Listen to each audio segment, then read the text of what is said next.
For Dragon Age Day, we were suggested to share what does the franchise represents to us, and here's what it means to me. For everybody else, I might have looked like a perfectly normal kid, who dressed like a tomboy, that's true, but still, who really cared about what kind of clothing a 5-year-old kid was wearing? Nobody could have imagined the extent of my suffering and the lie I was living in. That darkness I carried deep down into my soul. I've felt different my entire life while growing up.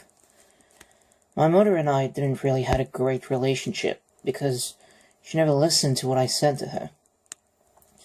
She wanted to dress me like a little girl, and I didn't want it to, because in my eyes, that's not what I was. That's not who I was.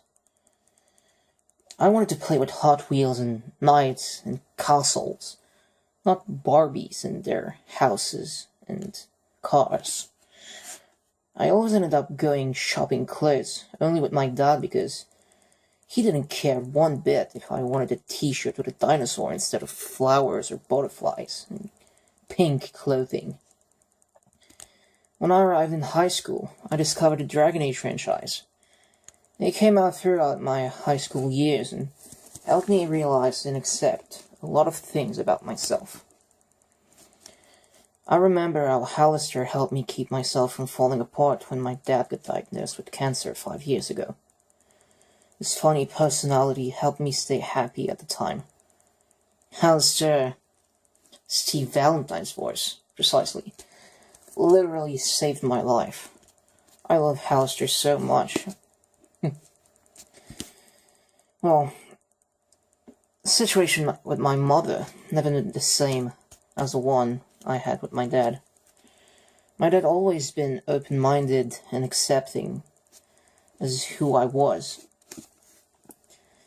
Not that my mother wasn't open-minded, but things are different when it happens to your own family.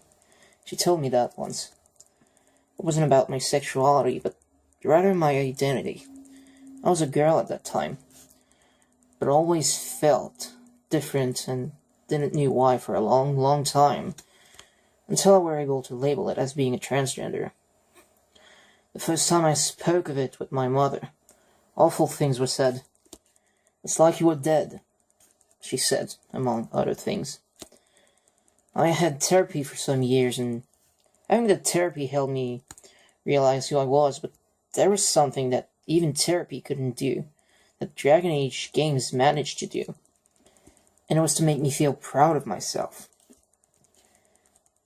I've been questioning my identity for so long, but when it came to my sexuality, I wasn't sure of anything. Felt like a man, hell, I was a man. But I didn't like girls like I should have. I was able to find both girls and boys attractive, but in terms of second base, I never really could imagine myself with a woman. Even if I'm a man, I felt ashamed of the feelings I had towards men. I couldn't stop telling myself, why pass from a taboo to another one? Come on, save yourself some troubles. Haven't you got through enough shit already? Therefore, when I was at school, even if everyone called me by a boy name, which isn't the one I permanently chose, I still felt like I lived in a lie, and like there was no representation of what I lived and was feeling anywhere around me at that time. I played this RPG being a male character and felt much more alive than in my own life. By the time Dragon Age Inquisition was out, I was in my last year of high school, and things with my mother began to be less cold, and she began to listen to what I've been trying to tell her all those years. I met all these amazing characters that made me feel proud of myself again, which I hadn't been in a long time. I met the Iron Bull and the Chargers and Krem. While I did have some friends, nothing could compare itself to Krem and the Chargers, and especially to Krem and Bull. The way Bull says to you when you ask him if it bothers him that Krem is a woman, and he says he is not a woman. I don't care if he's got problem pissing while standing. Lowell accepts Cram just the way he is, and I love that. I also envied Cram, because he didn't felt ashamed of himself, like I did at that time. I also could see myself in Dorian and his father's story. It was the very first romance I've done in Inquisition, and I had very deep feelings during that playthrough. I cried a lot while playing. There was a particular banter between Cole and Dorian that reminded me a lot of my mother and myself. And it's this one. I've been trying to imagine how to explain it to you, Cole. The thing is, sometimes the ones you love are also the ones who disappoint you the most. You think that if they love you, they should understand. They shouldn't want to hurt you. So you feel betrayed. You say things you can't ever take back. Get out. You are no son of mine. Yes, like that. He wishes he hadn't meant it. That banter gave me chills and pain in the stomach at the same time. It was filled with so much emotions and truth. I wasn't thinking of Dorian talking about his father, but rather myself talking about my mother. After that banter, I had to take a step back from the game, because tears were rushing down my face.